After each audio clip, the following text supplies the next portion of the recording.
Hello, आज अखबारों में देख रहे हैं कि पहले ममता के शासन में हर रोज घुसपैठ होती थी, अब घुसपैठ करने वाले अपने आप वापिस जाने लगे हैं, अपने आप जाने लगे। शुभेंदु जी ने, भाजपा बंगाल सरकार ने डिटेंशन सेंटर बनाए हैं, मगर हम सब लोग चाहते हैं कि जो घुसपैठ कर अवैध तरीके से आए हैं वो अपने आप जहां से आए हैं वहां वापिस चले जाए। अगर वो अपने आप चले जाते हैं तो बंगाल सरकार भी उन पर कोई केस नहीं करेगी, जाने के लिए उनकी सहायता भी करेगी। और मैं आशा रखता हूं कि जब अभियान चले पहचान का, उसके पहले ही ढेर सारे लोग अपने आप चले जाएंगे। देश भर से एक एक घुसपैठिए को चुन चुन कर देश के बाहर निकालना, ये हमारी सरकार का संकल्प है। और इसके लिए नरेंद्र मोदी जी ने एक डेमोग्राफी चेंज कमिटी बनाने का निर्णय किया है। ये हाई पावर कमिटी देश भर में जनसांख्यिकी का जो कृत्रिम बदलाव हुआ है उसके कारणों की भी चिंता करेगी, उसके उपायों की भी चिंता करेगी, और इसके लिए कोई कानून बनाने की जरूरत है तो इसकी भी चिंता करेगी। ये डेमोग्राफी चेंज कमीशन 1 साल में अपनी रिपोर्ट दे देगी और कृत्रिम डेमोग्राफी चेंज जो है उसको रोकने का हम काम करेंगे। সামনে বড়সড় অভিযান আসছে, আর সেই বড়সড় অভিযানের আগে পালাও। কে বলছেন? আমরা সংবাদ মাধ্যমের লোকজন বলছি না, বলছেন দেশের স্বরাষ্ট্রমন্ত্রী মাননীয় অমিত শাহ মহাশয়। কেন বলছেন আর কাদের নিয়ে বলছেন সেটাই এই এপিসোডে আপনাদের সামনে তুলে ধরছি। কিন্তু ঘটনা যে বড় এবং গুরুতর সেটা নিয়ে কোনো সন্দেহ নেই। নমস্কার, মানুষের ভাষায় আপনাদের সকলকে স্বাগত। আমি প্রবীর রায়চৌধুরী আপনাদের সাথে। দীর্ঘদিন ধরে ভোটের আগে থেকে একের পর এক এপিসোডে আপনাদের সামনে অনুপ্রবেশ, জামাতি, বিভিন্ন রকম আমাদের ভিতরে ঢুকে দেশ বিরোধী বিভিন্ন রকম কাজকর্ম, বাংলাদেশের নির্বাচনের ফল প্রকাশ, সেই ফল প্রকাশে কি চিত্র উঠে আসে, আমাদের দেশের সীমান্তের কি কি ধরনের বড় বড় থ্রেট, সেই সমস্ত চিত্র আপনাদের সামনে তুলে ধরেছি একের পর এক এপিসোডে। ভোট এবং ভোটের পরে যে যে চিত্রগুলো সেগুলোও আপনাদের সামনে তুলে ধরছি। কিন্তু তার আগে, ওই ভোটের সময় বা ভোটের একটু আগে যে ঘটনাটি ঘটে গেছে আমাদের রাজ্যে, সেটি হচ্ছে এসআইআর। আর এই এসআইআর নিয়েই ছিল যত বড় বড় গন্ডগোল। এসআইআর কে কিছুতেই করতে দেওয়া যাবে না, এসআইআর কে আটকে দিতে হবে। এগুলোই ছিল হচ্ছে গত মমতা সরকারের মূল নীতি। আর এই মুহূর্তে আমাদের রাজ্যে চলছে একটি রাষ্ট্রবাদী রাজ্য সরকার, মমতা সরকার না, রাজ্য সরকার। আর মজার বিষয় হচ্ছে, আর আনন্দের বিষয় হচ্ছে, এবার এখানে রাজ্য সরকার আর কেন্দ্র সরকার দুটোতেই শাসক দল একই। এর জন্য কেন্দ্র সরকারের যা যা কিছু নিয়ম কানুন নীতি সবই এই রাজ্যে একের পর এক দেখতে পাওয়া যাচ্ছে। কেন্দ্রের নেওয়া কোন রকম নীতি, কৌশল, পদ্ধতি, প্রকল্প কোনো কিছুই আর রাজ্যে এসে আটকে যাচ্ছে না, বরঞ্চ ওখানে যে মুহূর্তে সেই নীতি প্রযুক্ত হচ্ছে, একই সাথে আমাদের রাজ্যেও সেটা একইভাবে চালু হয়ে যাচ্ছে। এখন এই পুরো বিষয়গুলো বাঙালিদের কাছে, মানে আমাদের এই পশ্চিমবঙ্গে বসবাসকারী বাঙালিদের কাছে একটু অবাক করা বিষয়। তার কারণ কি? তার কারণ চিরকালই এ রাজ্যে সে বাম সরকার, তৃণমূল সরকার যখনই যে আসুক না কেন, সবটাই ছিল বিরোধিতা, কেন্দ্রের সাথে আর কষাকষি, কেন্দ্রকে দোষারোপ করা ইত্যাদি, এবং কেন্দ্রের যে কোনো জিনিসকে সমালোচনা করে বন্ধ করে দেওয়া। তাই জন্য প্রতিদিন সকালবেলা আমাদের এই রাজ্যের মানুষজনের একটু অবাক অবাক লাগছে, এত দ্রুত, এত স্বাভাবিকভাবে, সুন্দরভাবে সরকারি কাজকর্ম এগিয়ে যাচ্ছে। এখন এই সমস্ত কিছু অস্বাভাবিক হয়ে গেছিল। কি করে সেই অস্বাভাবিক হয়ে গেছিল? তার প্রধান কারণ যেটা, সেটা হচ্ছে অনুপ্রবেশ। সেটা কিন্তু ওই বামফ্রন্ট আমল থেকেই চলছে। আর এই এসআইআর, এই অনুপ্রবেশ, যাতে অনুপ্রবেশকারীদের নাম যাতে এসআইআর এর ভোটার তালিকায় থেকে যায়, তার জন্য কি কি কাণ্ড হয়েছে, এবং সেটা কোর্ট পর্যন্ত গিয়ে তারপরে এই মুহূর্তে কোন কোন ফয়সালার জায়গায় আছে, সব জিনিস আপনাদের কাছে এই মুহূর্তে জানা, সবার কাছেই জানা। কিন্তু যেগুলো নতুন তথ্য, সেগুলো কি? এসআইআর এ যা বাদ পড়বার সে তো পড়েছে, অ্যাপেলেট ট্রাইব্যুনালে তার হিয়ারিং চলছে, যে 27 লক্ষ ছিল, 60 লক্ষ তো এমনিতেই বাদ পড়ে গেছিল। আর যেটার ব্যাপারে আমি বারবার করে মেনশন করতাম, আজকে আমাদের সেই মতবাদটাতে এক প্রকার একটা শিলমোহর পড়ল। সেটা কি? আমরা বলতাম, আমি অনেক এই চ্যানেলের শো থেকে বারবার করে বলেছি যে এই যে এসআইআর এর তালিকা, এসআইআর এর নাম বাদ পড়লো, এমনকি ভোটার তালিকা, আধার কার্ডের একটি তালিকা, প্রত্যেকটি ডিপার্টমেন্টে একটি আলাদা তালিকা থাকে, কিন্তু এই তালিকা বিহীন থেকে গেছে অসংখ্য অনুপ্রবেশকারী। এই অনুপ্রবেশকারীরাই কিন্তু, একটি মানুষ কোনো একটি জায়গাতে যদি থাকে, তাহলে তার বেসিক রিকোয়ারমেন্ট গুলো, যেগুলো খাওয়া দাওয়া, চলাচল, জীবিকা, এই সমস্ত কিছু সে তো করবেই। এগুলোর সাথে, এগুলো করেই তারা সেখানে থেমে থাকছে না। কারা? এই অনুপ্রবেশকারীরা। এই অনুপ্রবেশকারীরা এখানেই থেমে থাকেনি। এরা আর কি কি করেছে? এরা সরকারি সম্পত্তি লুটতরাজ, ভাঙচুর, মানুষকে হত্যা, রাহাজানি, ভয় দেখানো, লুট, এবং তার সাথে তাদের ছিল এক চরম উস্কানিদাতা আর প্রশ্রয়দাতা। এদের জীবিকা যা ছিল টুকটাক সে তো ছিলই, কিন্তু এদের পিছনে ছিল একটা বড় সড় ধরনের ফান্ডিং। আর সেই ফান্ডিংটা বিভিন্ন রকমের প্রকল্প হিসেবে দেখিয়ে কখনো কখনো ওই কেন্দ্র সরকারের যে টাকা পাঠাতো, সেই টাকা জনগণের মধ্যে সেই বেনিফিটগুলো বিলি বন্দোবস্ত না করে তার একটা বিপুল অংশ এদেরকে পুষে রাখার জন্য ব্যবহৃত হতো। কিন্তু এরা কি এই করে থেমে থাকলো?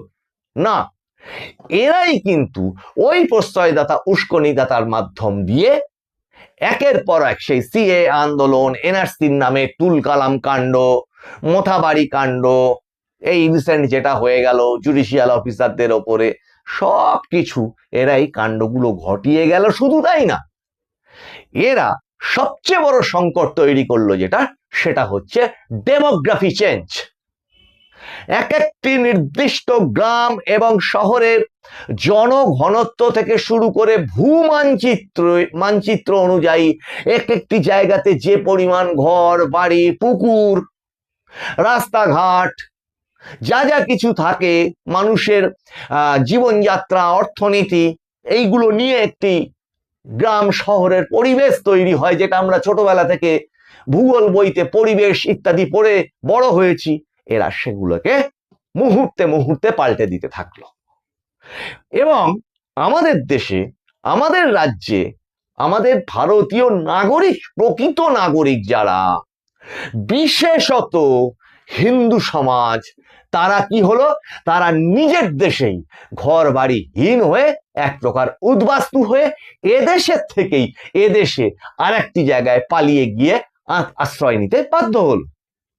এই এত বড় যে কাণ্ড কারখানাটা, তার সাথে যুক্ত থাকলো বিভিন্ন রকম ডিপ স্টেট এবং স্লিপার সেলের বিভিন্ন রকমের কর্মকাণ্ড, যা কিনা ভারতবর্ষের একদম মাথা থেকে পা পর্যন্ত বিভিন্ন রাজ্যে ছড়িয়ে গিয়ে নানা ধরনের জঙ্গি কার্যকলাপ, অর্থনৈতিক ভারসাম্য নষ্ট করে দেওয়া, সেটা ইন টার্মস অফ ডিজিটাল লেনদেনের মাধ্যম দিয়ে হোক, ইন টার্মস অফ হাওয়ালা লেনদেন অথবা জাল নোট ছড়িয়ে দেওয়া, এগুলো তো আছেই। অস্ত্র পাচার, মাদক পাচার, নারী পাচার, অঙ্গ পাচার, এই সমস্ত কিছুতে এরা জড়িত হয়ে থাকলো। এবার এই যে আমরা দেখতে পাচ্ছি, যেটা নিয়ে এই এপিসোডটা, মাননীয় স্বরাষ্ট্রমন্ত্রী কি বলছেন, দৈনিক 5 থেকে 10,000 ওপার থেকে এপারে আসতো আগে, আর এখন কি হচ্ছে, 5 থেকে 10,000 এপার থেকে দৈনিক ওপারে পালাচ্ছে। The message is loud and clear. অভিযান হবে, খুব বড় অভিযান এবার আসছে, তার আগে পালাও। পশ্চিমবঙ্গের সরকার কোনো রকম ডিস্টার্ব করবে না, তুমি পালাও। আর এর সাথে যেটা হয়েছে সেটা হচ্ছে, এতেও যারা রাজি হচ্ছে না, সেখানে কি মাননীয় মুখ্যমন্ত্রী শুভেন্দু অধিকারীর নেতৃত্বে বা নির্দেশে যেটা তৈরি হয়েছে সেটা হচ্ছে হোল্ডিং ক্যাম্প। 11টি হোল্ডিং ক্যাম্পে ইতিমধ্যে 385 জন সেখানে ডিটেন্ট হয়েছে, বা সেখান থেকে তাদেরকে বিএসএফ এবং বিএসএফ এর থ্রু দিয়ে বিজিবির হাতে তুলে দেওয়া হবে। এবং মাত্র 385 সংখ্যাটা শুনে ভাবতে পারা যেতে পারে যে তাহলে 5,000 10,000 কি করে প্রতিদিন পালিয়ে যাচ্ছে বাইরে। যে সমস্ত সীমান্তগুলো আপনারা দেখছেন শুধুমাত্র হাকিমপুর সীমান্ত, সেখানে মিডিয়া বেশি ভিড় করছে, সেগুলো সবার সামনে আসছে, কিন্তু এ বাদেও আপনি চলুন না, আরো ঘোজাডাঙ্গা, গেদে, হিলি থেকে শুরু করে আরো এগোন, দিনাজপুরের ওপরেও চলে যান, আরো প্রচুর প্রচুর ডাঙ্গা বর্ডার আছে যেখান থেকেও পালাচ্ছে। এখন ব্যাপার হয়েছে, ওদিকে ত্রিপুরা, আসাম, এদিকে অন্যান্য যে সমস্ত সীমান্তবর্তী যে জায়গাগুলো বাংলাদেশের সঙ্গে শেয়ার্ড ইন্ডিয়ার, সেই জায়গাগুলো কঠোরভাবে ফেন্সিং, বিএসএফ এর নজরদারি, ড্রোন নজরদারি ইত্যাদির মাধ্যমে সেখান থেকে ইধার উধার করা মুশকিল হয়ে গেছে। আর এখানে কি, এখানে যেটা আছে এখনো পর্যন্ত অত্যন্ত দ্রুত গতিতে মাননীয় মুখ্যমন্ত্রীর প্রচেষ্টায় যে জায়গাটা যতটা পরিমাণে এরিয়া ফেন্সিং এর জন্য বাদ ছিল, যেটা গত সরকার মমতা সরকার বিএসএফ কে কিছুতেই হস্তান্তর করতে দেয়নি, সেটা প্রথম ক্যাবিনেটে এসে মাননীয় মুখ্যমন্ত্রী শুভেন্দু অধিকারী সেটা হস্তান্তর করে দিয়েছেন। একের পর এক হস্তান্তর হচ্ছে, জমি হস্তান্তর হচ্ছে বিভিন্ন জায়গাতে, আর একের পর এক ফেন্সিং পড়ছে। এবং সেই ফেন্সিং এ আবার বিজিবি কি করছে, ওই ইঞ্জিন ভ্যান বা মোটর ভ্যান, সেই মোটর ভ্যানে করে ছুটে এসে এই বিএসএফ কে বাধা দেওয়ার চেষ্টা করছে। ওখানকার গ্রামবাসী, এলাকা সংলগ্ন, যাদের সঙ্গে আমি আপনাদেরকে মেনশন করেছিলাম রবি রবি সিম, সেই রবি সিম দিয়ে এপারে যারা থাকে সেই ওদেরই মানে লোকজন, তাদের মধ্যে যোগসাজশ চলে। আর যে পরিমাণ ডাঙ্গা বর্ডারে এই মুহূর্তে কাজকর্ম ফেন্সিং চলছে, সেটা বাদ দিয়ে আর একটা অংশ থাকছে, সেটা হচ্ছে সুন্দরবন নদীমাতৃক যে জায়গাটা, প্রচুর পরিমাণে খাল বিল নদী নালা, এই নিয়ে হচ্ছে সুন্দরবনের ভূপ্রকৃতি। আর সেখানে প্রচুর বড় বড় নদীও আছে। আর এই নদীগুলোর মধ্যে ইছামতি, রায়মঙ্গল, ওদিকে দক্ষিণ 24 পরগনার প্রচুর নদী রয়েছে, যেগুলোতে একদম নদীর পার দিয়ে সেখানে ফেন্সিং লাগানোর কাজ শুরু হয়ে গেছে। এ বাদে নদী সাঁতরে চলে যেতে, বুকে পাম্প দেওয়া বালিশ নিয়ে সাঁতার দিয়ে চলে যেতে, ঠিক যে উপায়ে গরু পাচার হতো কোথায় কোথায়, মূলত আমি বারবার বলতাম, যখন ওই গরু পাচার নিয়ে বীরভূমে খুব হই হই রই রই হচ্ছে, তখন থেকে লিখতাম, বলতাম যে ওটা তো ঠিক আছে, হিমশৈলের চূড়া মাত্র। আসল এই গরু পাচারের যে সমস্ত করিডর গুলো, সেগুলো হচ্ছে সন্দেশখালী, হিঙ্গলগঞ্জ, বরুণহাট, কাটাখালী, এমনকি একটি অত্যন্ত বর্ধিষ্ণু প্রাচীন শহর, শিক্ষার পীঠস্থান, সেই টাকি, তার জালালপুর, সোদপুর, বিভিন্ন অঞ্চল দিয়ে, এমনকি তার মূল শহরের মধ্যে দিয়ে পর্যন্ত ওই গরু পাচারটা চলতোই। একই রকম ভাবে যেভাবে গরু সাঁতার দিয়ে পার হয়, এখন পার হয়ে চলে যাচ্ছে এই অনুপ্রবেশকারী, পদ্ধতিটা একই। আর যেখানে যেখানে ডাঙা পাচ্ছে সেখান থেকে তো পালাচ্ছেই। এই পুরো বিষয়টার মানে পরে কি হতে পারে, যেটা মাননীয় স্বরাষ্ট্রমন্ত্রী জানালেন গুজরাটের সভা থেকে এবং অন্যান্য কয়েকটি সভা থেকেও তিনি ইঙ্গিত দিয়েছেন, সেটা তিনি মুখ্যমন্ত্রী শুভেন্দু অধিকারীর ভূয়সী প্রশংসা করেছেন এবং তার সাথে জানিয়েছেন যে একটি বিশেষ কমিটি গঠন হতে চলেছে স্বরাষ্ট্র মন্ত্রকের নেতৃত্বে, যারা এই ডেমোগ্রাফি চেঞ্জ করেছে, ভিতরে এসে লুটপাট করে, জমি জায়গা লুট করে, দখল করে এখানে বসবাস করেছে, এবং ওই লুটের জমি নিয়ে একটি বিশেষ কমিটি দেশের স্বরাষ্ট্র মন্ত্রক থেকে গঠন হতে চলেছে। আর কি হতে চলেছে, স্বরাষ্ট্রমন্ত্রী তিনি জানিয়ে দিলেন যে বড় অভিযান আসছে এবার, যেখানে খুঁজে খুঁজে বার করা হবে, ডিটেন করা হবে এবং ফেরত পাঠানো হবে। এখানে খাইয়ে পরিয়ে রাখা হবে না। তাহলে ওই 385 জন হচ্ছে বার্তা, এটা একটা সরকারি বার্তা, সিগন্যাল, যে এদের দশা কিন্তু আগামীতে তোমাদের হতে চলেছে, কাজেই শুভস্য শীঘ্রম, এখনই ভাগো, পালাও।